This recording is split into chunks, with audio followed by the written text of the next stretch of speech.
Mga kapenyo, tirahin na natin itong may init na issue ngayon. Pasok, intro!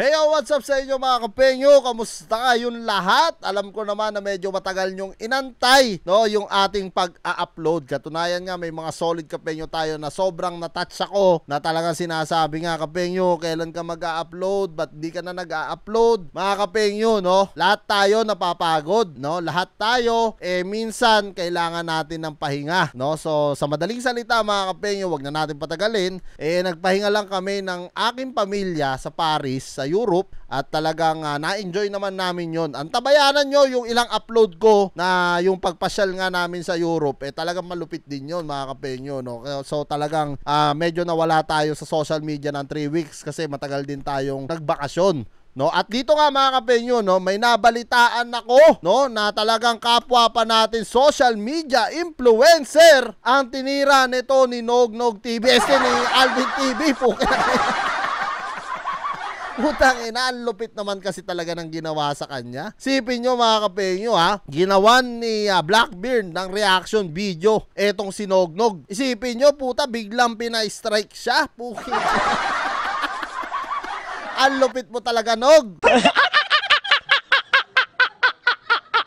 No, at tara mga kapenyo, wag na natin patagalin at sabay-sabay natin panoorin yan. Dito nga kay Blackbeard na nag-iinit talaga ang ulo dito kay Nognog. Ganyan ba talaga kapag binibidyo mo si Diwata? Talagang sasabihin mo, nagnakaw.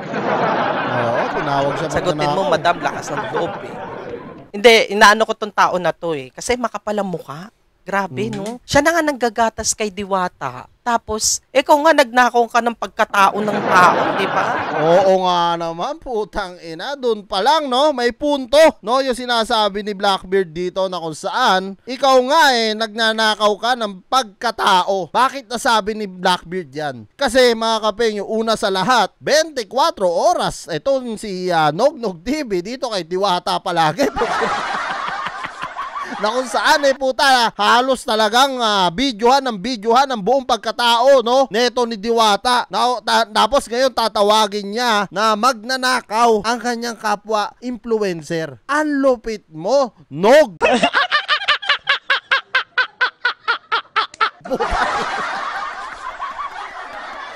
Putay, sa ginagawa mo pa lang, no, na 24 oras ka nakabantay kay Diwata, ano matatawag mo doon, no? Gatas na gatas mo talaga, no? Siyempre nga naman, mga kapenyo, kung si Alvin TV gustong guminhawa sa buhay, natural yung ibang mga social media influencer din. Gusto rin nilang guminhawa sa buhay. Gusto rin nilang makagatas ng konti, Alvin, putang ina.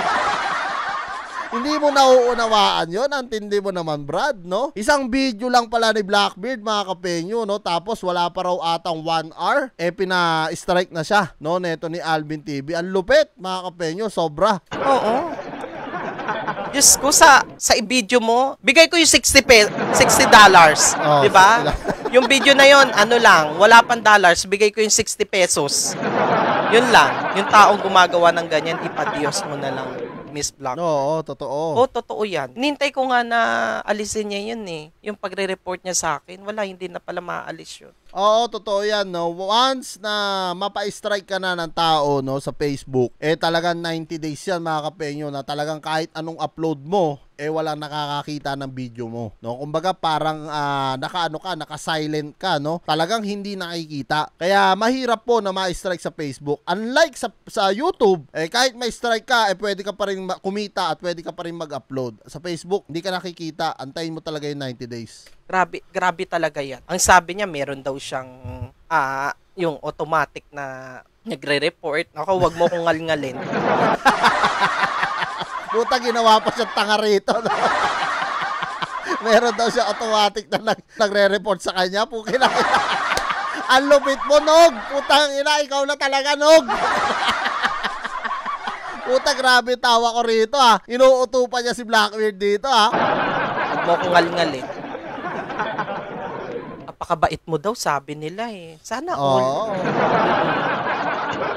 Alam nyo mga kapeyo, nung tinira ko to nung mga panahon na kay Makagago, sinasabi nga ng iba, mabait daw si Alvin TV, kesyo ganyan-ganyan. Eh kung talagang mabait tong iniidolo nyo, no? Eh hindi dapat ganyan, no? Puta, isipin nyo isang video, ina-strike mo kaagad, ang lupit mo talaga, no? Hindi ka na ma-reach ng mga kapwa mo influencer, no? Kumbaga, parang ang feeling mo sa sarili mo ay napakataas mo na sobra. Huwag masyado. Kasi dito sa social media, sa totoo lang dito sa aking 7 years to 8 years kong pamamalagi dito sa social media, eh hindi lahat ng panahon ay nasa taas ka. Minsan, dumadating din yung time na babagsak ka. Kaya dapat din matuto kang makisama, hindi yung ganyan.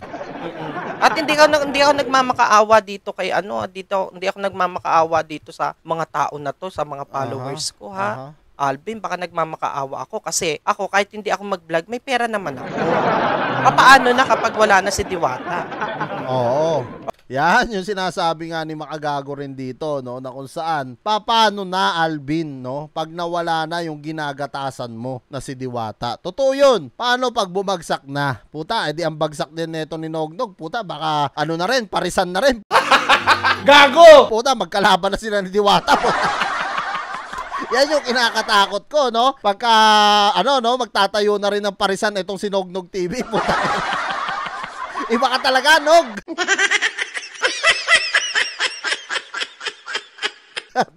Paano na? Ang panggagatas mo, saan ka nagagatas? At wag mo akong sasabing magnanakaw. Diba? Wag mo akong sasabihin na magnanakaw. Maling word yan. Tama. Kasi yung tao, hindi alam kung kaninong video na yun, hindi nga makredit. Na-explain ko naman sa'yo yun. Diba? Ayun. In-explain ko naman sa'yo na mabuting mabuti. Kasi maraming kumukuha ng video mo. Lalo na sa TikTok. Yun. Totoo sa yan. TikTok ko yun na nakuha kasi in-edit ko lang yung mga magagandang salita ni Diwata. Ganyan ang ginawa sa akin ni Alvin. Grabe, no, mga kapenyo, no. Isipin nyo si Alvin TV na nagbibideo kay Diwata na sumikat. Kumbaga, nahila rin siya ni Diwata. Tapos ngayon, may mga kapwa niya content creator na hindi lang naman si Blackbeard, napakadami, no, na kumukuha kay Alvin ng video dahil nga kay Diwata. Pero pina-strike pa niya. Puta ragis naman, Nognog. Nasaan ang puso mo doon, di ba? Yun yung masakit doon. Nabutasan ka ngayon ni Blackbeard, no? Na kung saan pina-strike mo sa ganong lang. Kumbaga, pinagdamot mo, no? Sa madaling salita, milyon-milyon na yung kinita mo, di ba? Kinumpute na nga ni Makagago to.